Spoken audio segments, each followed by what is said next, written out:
एमाले जित्यो भनेदेखि नै काम गर्न सक्ने हो, नत्र भने अरूले त जलाउने भत्काउने हो, काम केही गर्नुहुन्न।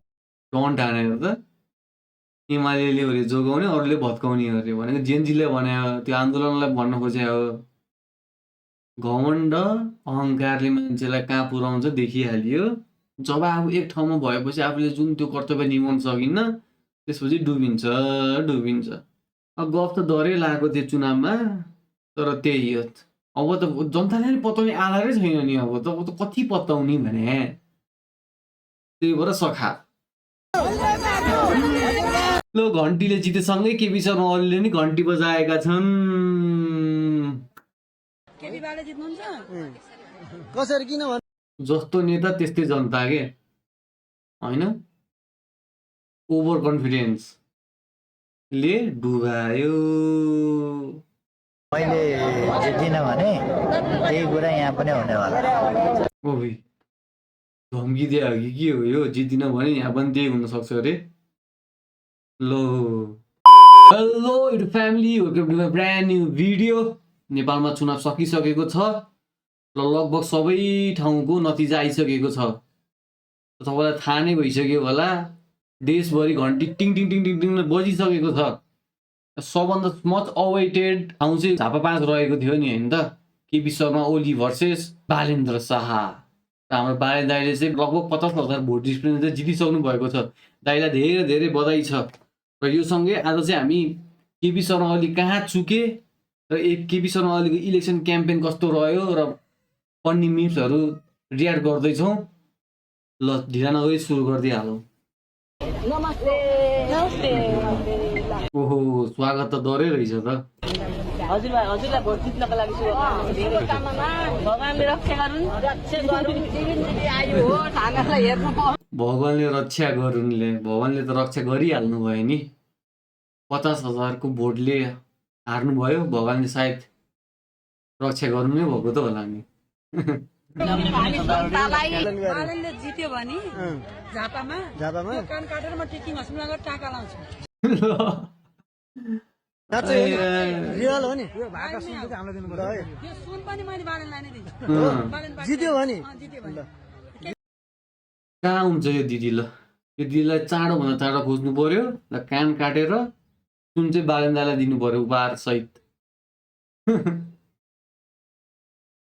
केपी बाको सपोर्टरहरू त खत्रै थिए त, तर खोइ त भोट त आएन छ। खै 17,000 कि 18,000 कति मात्र आयो।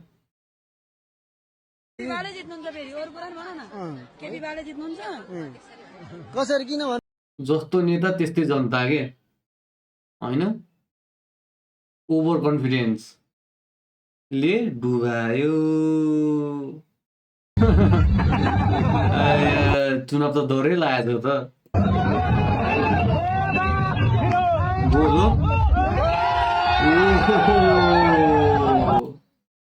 नसकिने यो देखेर के आएर थाहा छ? एउटा पहिलाको शिक्षा मन्त्री को थिए नि, केपी ओली इज केपी ओली, फुटबलको पेले जस्तै हो भने जस्तै भयो त। पेले नै रहेछ त फुटबल त। गोल हान्दिरहेर त्यत्रो जानु पोस्टमा। इलेक्सन त राम्रो लागेको रहेछ। म चाहिँ कतारबाट केपी बाला जिताउन कतारबाट बाप रे बाप। कहाँबाट आउनु भएको रे तपाईँ? कतारबाट केपी बाला जिताउन आएको।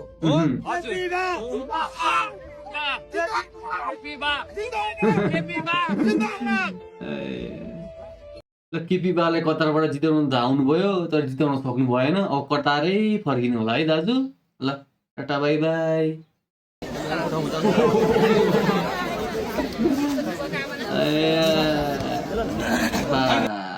केपी ओली होइन कि केपी अली।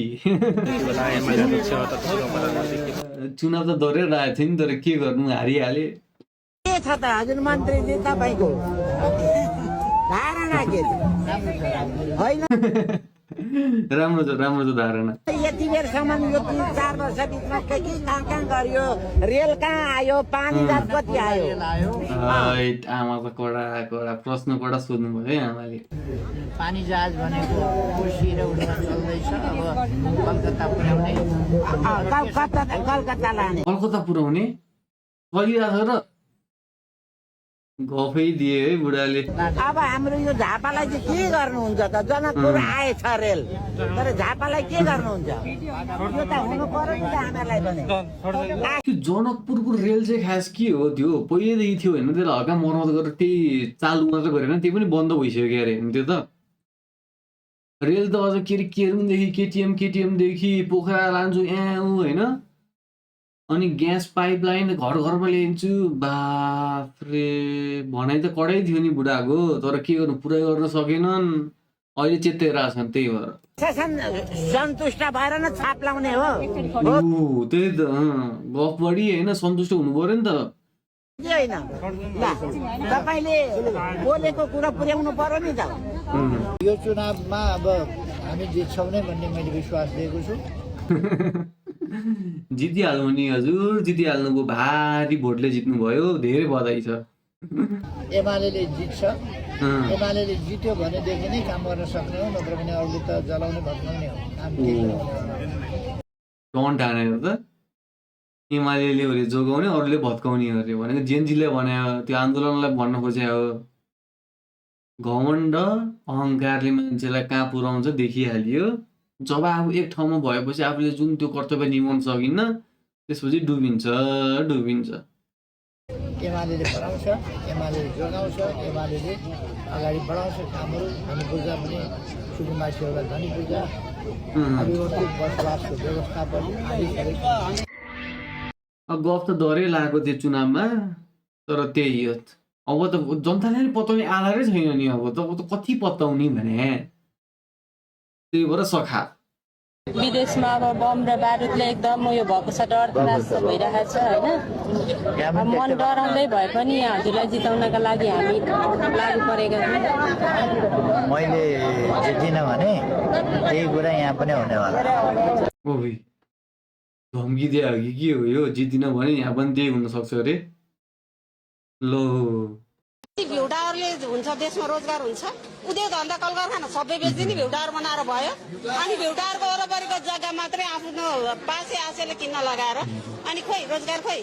वेट, दिदीले कडा क्वेसन सोध्नुभयो। यो चाहिँ यो दिदीको मात्र क्वेसन होइन कि, हरेक नेपालीको क्वेसन हो कि यो। नेपालीहरू फ्रस्ट्रेट भइसक्यो कि होइन, 10औं वर्षदेखि यार खालि होइन के आशा मात्र देखाइदिएको छ, पुरा एउटा के राम्रोसँग गर्ने होइन काम भने होइन। अहिले हामीलाई भ्युटार चाहिएको थियो त साँच्चीकै, त्यो अर्बौँ खर्च गरेर भ्युटार केपी टावर होइन, त्यस्तो चाहिएकै छैन नि हामीलाई। जनताको बेसिक निडै फुलफिल भइरहेको छैन भने भ्युटार ल्याएर गर्ने के भने? स्वास्थ्य शिक्षा नै राम्रो छैन भने त्यो भ्युटारमा के गर्ने? हेरेर के गर्नु भने? एकदमै 100% घट्यो। ठिक क्वेसन। बालनले उहाँ झापाबाट 5000 भोट ल्याएर देखाइ गोलीसँग ल तँलाई मैले फुलको माला लाए। गाली खुब खान मन छ तपाईलाई, गाली गर्छ। अब यो बाजे नि कहाँ जानुभयो त? 5000 रे, कति रे? 67 कि 68,000 भोट ल्याएको होइन त अहिले त। जस्तो नेता त्यस्तै कार्यकर्ता भने जस्तै हो क्या। केपी शर्मा ओली पनि लास्टै अहङ्कारी जस्तो लाग्छ क्या मलाई, होइन यसो हेर्दाखेरि कि होइन। बाको कुरा सुन्दा नि लास्टै कस्तो होइन, अलि ठिक खालको कुरा गर्ने कि होइन। यो चाहिँ अलि राम्रो होइन कि बानी चाहिँ भने गल्ती नस्वीकार्ने, अनि त्यसपछि आफ्नो जिद्दीपन मात्र गरेर त भएन नि त। मलाई म गालीसित डर, श्रीकृष्णलाई नि गाली गरेका थिए, श्रीराम भगवानलाई नि गाली गरेका थिए, विष्णु भगवानलाई नि गाली गर्छन्। मलाई के आएको छैन, मैले साँचो र सत्य कुरो भन्ने हो। भगवानले त गाली गरे, गाली खाथ्यो, म त किन गरेर सिधै। ओहो कति सजिलो है भन्नलाई। कम्बोडियामा 32,000 करोड, 21,000 करोड डलर, स्विस ब्याङ्कमा यति हजार। तपाईँहरू त हेर्न जान सक्नुहुन्न, भनिदिए भयो। त्यो मात्रै किन भन्ने हो? तर बुढाको कन्फिडेन्स चाहिँ छ कि, तर होइन बाल फरक हो कि बुढा। अमेरिकाका ब्याङ्कको आधा सम्पत्ति मेरै होला भनिदेऊ न, भन्दैनका लागि। कम्बोडिया ल हेरौँला, यो त समयको कुरा हो, कहाँ के छ सबै थाहा हुन्छ। अब बात तिमी त आउट भइसक्यौ, घन्टीको 2 दियाकी सरकार आइसक्यो लगभग भन्दा नि भयो। त्यसपछि थाहा भइहाल्छ नि, पृथ्वी गोलो छ, आलो सबैको आउँछ।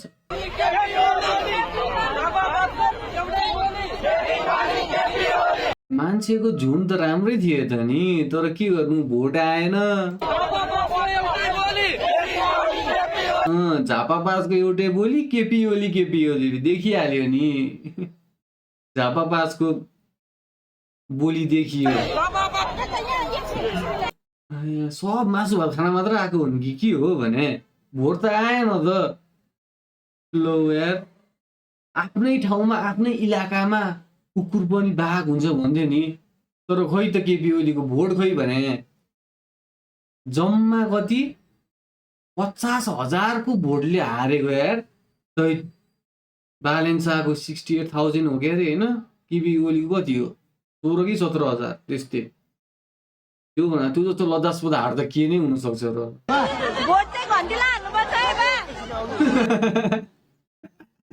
कडा दिन त नानीले भोट चाहिँ घन्टीमा हो। बाले नि घन्टीमै भोट हाल्नु कि के हो।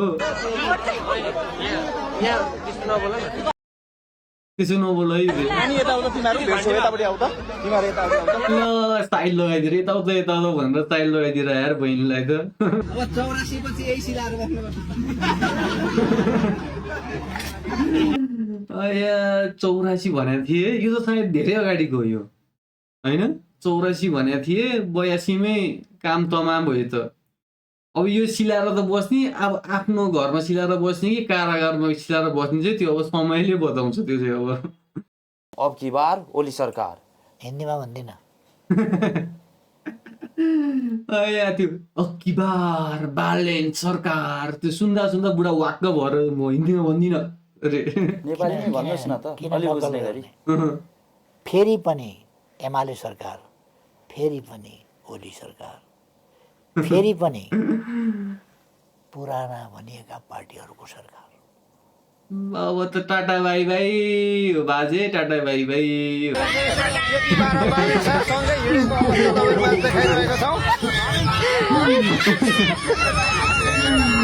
अनि के हुँदैछ यो झापाली त कडै छन् त। लो बालेन दाइ र केपी ओली हो। ल हात समात्दै दुवैजना है। अन्डा दुई प्रकारका हुन्छन्, एउटा बतासे एउटा साँच्चैको अन्डा। बतासे अन्डाबाट चल्ला निक्लिँदैन, यी बतासे अन्डाहरूबाट कुनै चल्ला निक्लिनेवाला उखान टुक्का हान्नलाई त कसले सक्छ र भाला। देश बनाउनु छैन आफैले भने जस्तो झन् बतासे अन्डा आफै हुन् होइन। ए लोप्पा खा हो।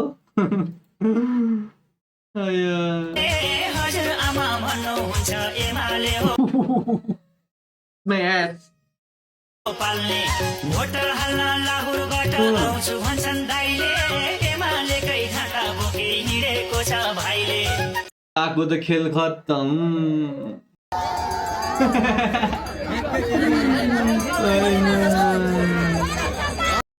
यो हेयरकट पनि ठ्याक्कै अगाडि ठ्याक्कै तालु छ नि होइन, भएको ठ्याक्कै तालु नै रहेछ यार। डिक्टु रहेछ त हेयरकट पनि। ल घन्टीले जितेसँगै केपी शर्मा ओलीले नि घन्टी बजाएका छन्। Thanks for watching, hope you like the video. यदि तपाईँलाई भिडियोहरू मन पर्यो भने प्लिज लाइक, सेयर र कमेन्ट गरिदिनु होला। धन्यवाद, पिस।